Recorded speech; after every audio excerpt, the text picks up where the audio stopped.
नमो अरहन्ताडं नमो सिद्धाडं नमो आयरियाडं नमो उज्जायाडं नमो लोए सवसाहुडं। निसंग हैं जो वायु सम, निर्लेप हैं आकाश से, निज आत्मा में विहरते, जीवन न पर की आस से। जिनके निकट सिंहादि पशु भी भूल जाते क्रूरता, उन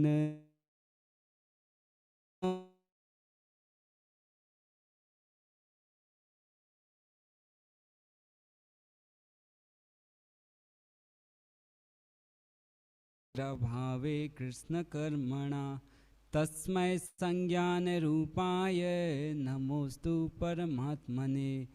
भवबीजांकुर जनना रागाद्या क्षयमुपगता, यस्य ब्रह्मा वा विष्णुर्वा हरो जिनो वा नमस्तस्मै।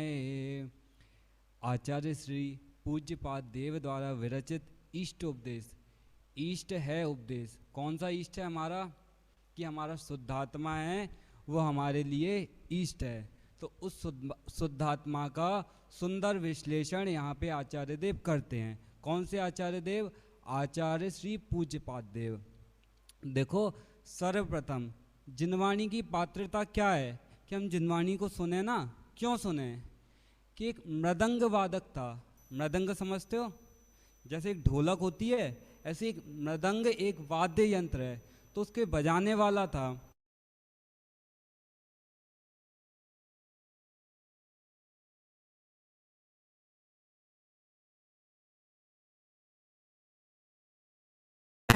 हिरन के बच्चे से कि आपको हमारा सुर अच्छा लगता है कि ताल, आप क्यों सुनने आते हो? तो वो इतना सुंदर उत्तर देता है वो बच्चा कि मैं ना सुर समझता हूँ ना ताल, ना मुझे सुर का ज्ञान है ना ताल का। फिर क्यों आते हो? कि आप जो मृदंग बजाते हो उसमें जो स्किन, जो साइड से बजाने का हिस्सा, उसमें मेरे माँ का चमड़ा है, इसलिए तो वो आवाज़ सुन के ऐसा लगता है कि मेरी माँ मुझे पुकार रही है। ऐसे हम जिनवाणी क्यों सुनने आते हैं या क्यों बैठे हैं? कि हमारे आचार्यों का संघर्ष कितने कितने जीव हुए। अकलंक देव, निकलंक देव, माने किन किन ने अपना जीवन समर्पित किया। किसके लिए? कि एक धर्म के लिए, धर्म के लिए सर्वस्व न्यौछावर किया। हम सोचो, अपने रूटीन की क्रियाओं को देखो। मैं अपनी भी, आपकी भी, सबकी चर्चा कर रहा हूँ। क्या कि हम सोचते हैं कि आज हमने पूजा कर ली, विधान कर लिया, दर्शन कर लिए, तो हम सोचते हैं संतुष्टि हो गई, कि इसके आगे कुछ करना ही नहीं है। देखो, टोडरमल जी ने बहुत अच्छी बात कही कि एक सामान्य सा व्यापारी, कौन सा, कि जो सड़क पे 4 पहिए का ठेला लगाता है, वो घर पे जाके हिसाब करता है। क्या हिसाब करता है? आज कितने का मुनाफा हुआ, कितने का टोटा हुआ। हम क्या कर रहे हैं? अरे मोक्ष मार्ग साधना है और हम कहीं तक सीमित रहे, पूजन, विधान, सीढ़ी प्रवचन, प्रवचन, माने उसके आगे लगता ही नहीं है कि जीव का अन्य कोई कर्तव्य है। फिर बताओ, हम सुखी हो सकते हैं? नहीं हो सकते। कल देखो, हमने एक नाटिका देखी, उनका जीवन देखो। कृतांत वक्र सम्यक दृष्टि धर्मात्मा, सीता सम्यक दृष्टि धर्मात्मा, दोनों धर्मात्मा। जब कृतांत वक्र सिंहनाद नामक अटवी में सीता का परित्याग करके आए, तो उनको अंदर से इतना वैराग्य हुआ कि देखो तो सही, महापुरुषों के जीवन की ये दशाएं हैं। किसकी? कि सीता महासती, जनक की पुत्री, पुरुषोत्तम राम की स्त्री। और क्या स्थिति है कि कहीं कोई हरण कर रहा है, कहीं कोई परेशान कर रहा है, और बैठने का स्थान नहीं है। ऐसे निर्जन वन में जहाँ सिंहों की, गजों की आवाज़ें, चित्कारें सुनाई पड़ रही हैं, वहाँ वे अकेली बैठी हैं। तो वे दुखी हुई कि नहीं? दुखी तो देखो सामान्य तो दुख होगा, पर ऐसा मिथ्यात्व जैसा कि अब कुछ दिख ही नहीं रहा है, कोई अवसर ही नहीं है कि ऐसी भी दुखी वे नहीं हुई। क्या कि धैर्य रखा। उन्होंने क्या कहा अंत में, ये नहीं भूलना। क्यों? कोई सहारा नहीं है पर चार शरण, चित्तारी शरण जीव को सदैव है। ये कैसे? कि व्यवहार से और निश्चय से। कौन सा शरण है? कि अपना शुद्धात्मा जीव को सदैव शरण है। फिर हम दुखी क्यों हैं? कि हम अपने को नहीं देखते। तो कारण क्या रहा? कि अपने को ना देखना वो दुख का कारण है। तो अब क्या करना है? कि अभी तक जो नहीं किया, केवल उन कार्यों को नहीं, आप भी खुश हैं, हम भी खुश हैं। सोचो, आप सोचो कि आज हम मंदिर नहीं गए, पूजा नहीं करी, तो ऐसा लगता है आज हम पे कुछ छूट गया। आज आत्मा को नहीं जाना, ये लगता है कोई छूट गया? नहीं लगता। तो हम पुरुषार्थवान नहीं हैं, उद्यमशील नहीं हैं। ये क्रियाएं तो करना आवश्यक कर्तव्य है, पर उसके अलावा एक आवश्यक कर्तव्य क्या है? कि अपने आत्मा को ना जाना, वो जानना अत्यंत आवश्यक है। नहीं जानेंगे तो क्या होगा? कि दुखी थे, हैं और रहेंगे। तो क्या करो कि अब हर यत्न से उस आत्मा को जानो। अब देखो, श्रोता का स्वरूप मोक्ष मार्ग प्रकाशक जी में पृष्ठ क्रमांक 17 पे उन्होंने एक बात कही। क्या कही? कि ऐसा विचार आना ही चाहिए। क्या? मैं कौन हूँ। पहला क्या कहा? सब बोलेंगे मैं कौन हूँ, मेरा क्या स्वरूप है। ये बताना नहीं है किसी को। सोचो बैठ के, मैं कौन हूँ, मेरा क्या स्वरूप है, यह चरित्र कैसा बन रहा है। हम जो सोचते हैं ना इसके बारे में, उसके बारे में, उनका फल क्या होगा। ये जीव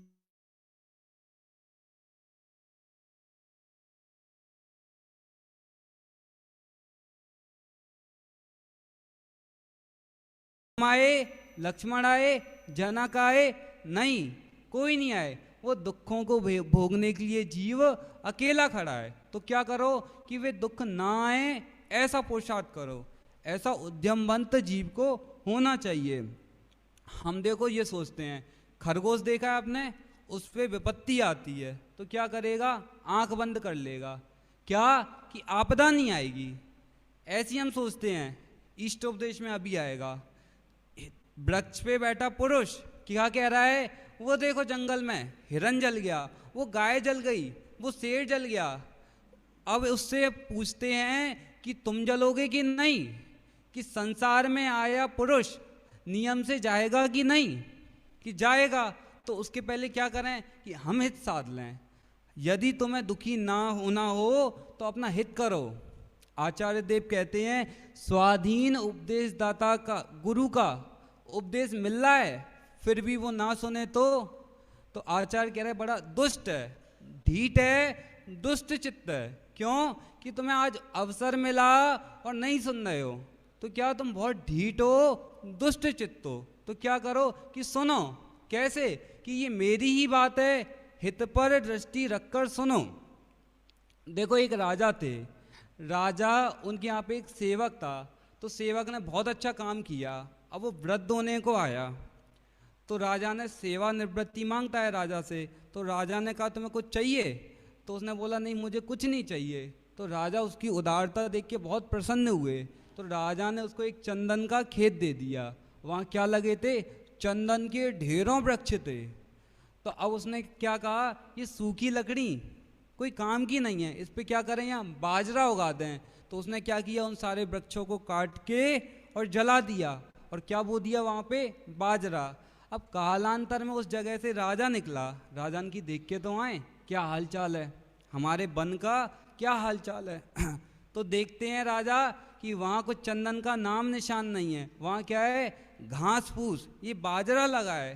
तो राजा कहते हैं देखो तो मूर्ख को, जिस एक वृक्ष से पूरे जीवन की आजीविका चल सकती है, उसने क्या किया कि बाजरे के अर्थ पूरा वन जला दिया।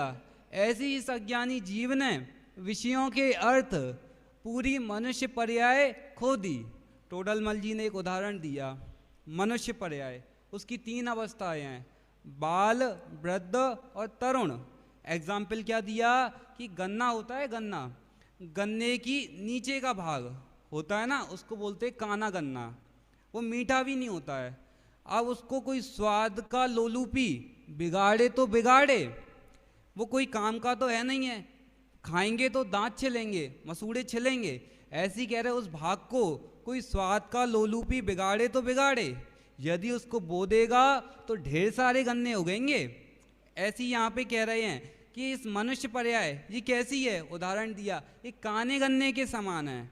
अब कह रहा है इसका बालपना अज्ञान में चला गया, वृद्धपना अज्ञान में, इंद्रियां शिथिल हो गई।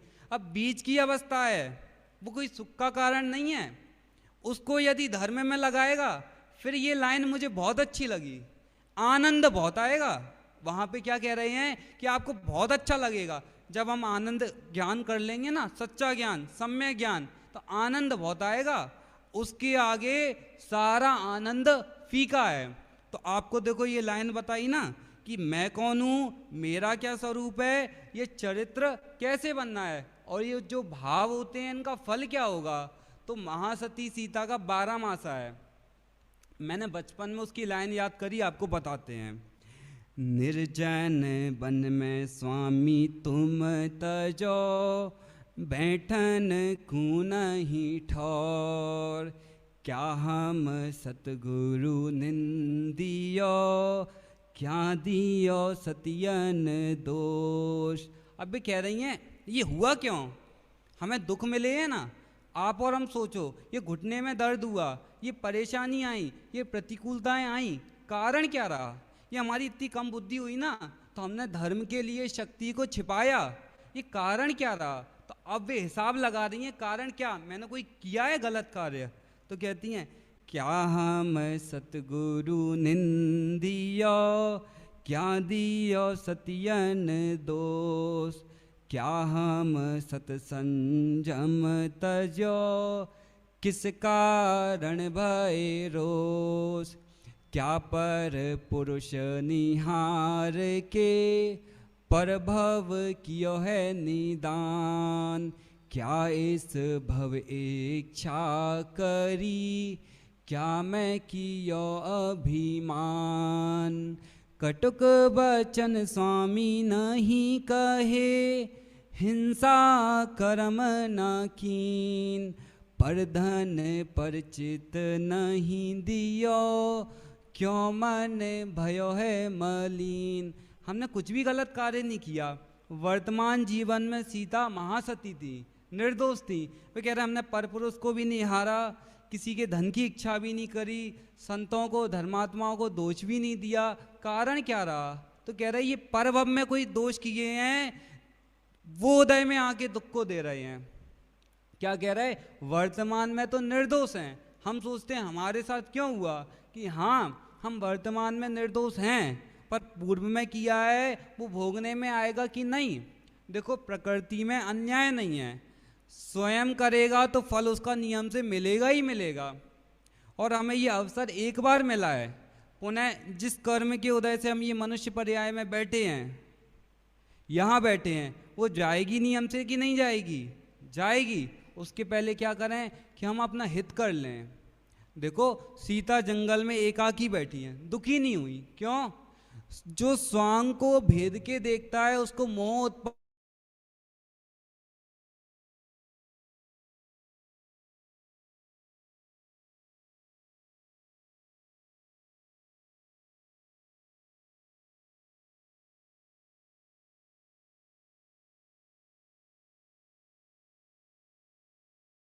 हमारे राग को धिक्कार है। और वे मुनि तो कभी उनने पीछे मुड़ के देखा ही नहीं। क्यों, ये सारे अब आपको दिखते हैं ना, कब तक हैं कि जब तक कषाय मिलेगी तब तक, और जब कषाय मिलना बंद हो जाएंगी वे एक समय में छोड़ के चले जाएंगे।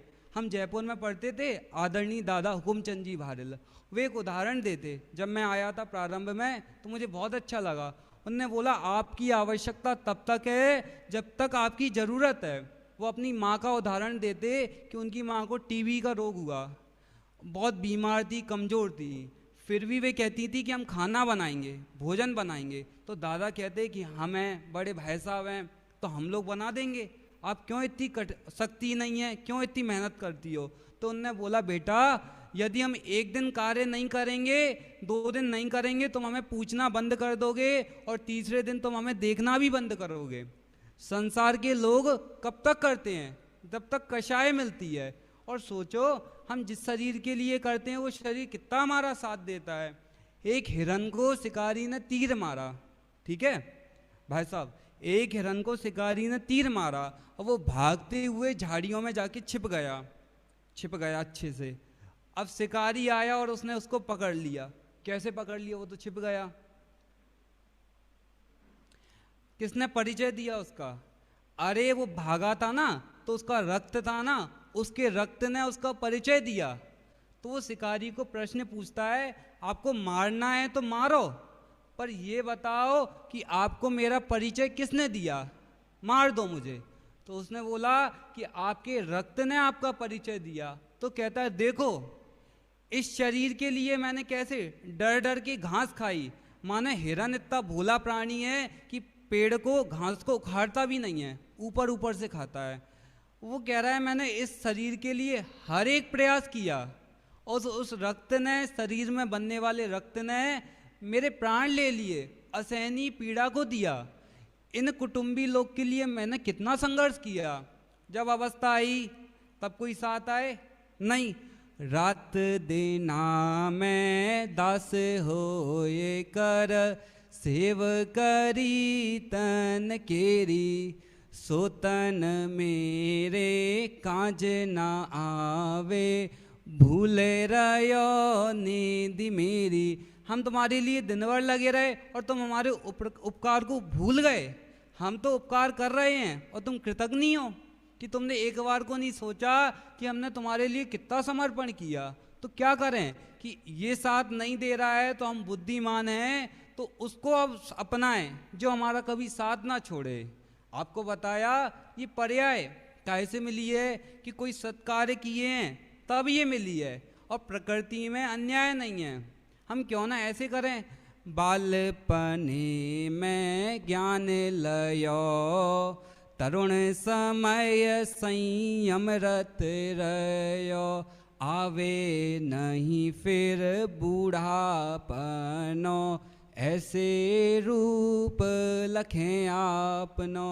क्या करो कि उल्टा क्या था, अपोजिट, बालपने में ज्ञान न लयो, तरुण समय तरुणी रत रयो, अर्धमृतक सम बूढ़ापनो, कैसे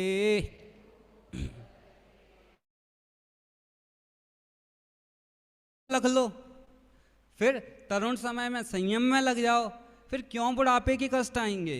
ये एक अपोजिट करो ना, सब वही धारा में गए तो हम क्यों जाएं। एक चूहा था, साधु के पास आया, बोलता है त्राही माम रक्षा करो। साधु बोलता है क्या परेशानी क्या है?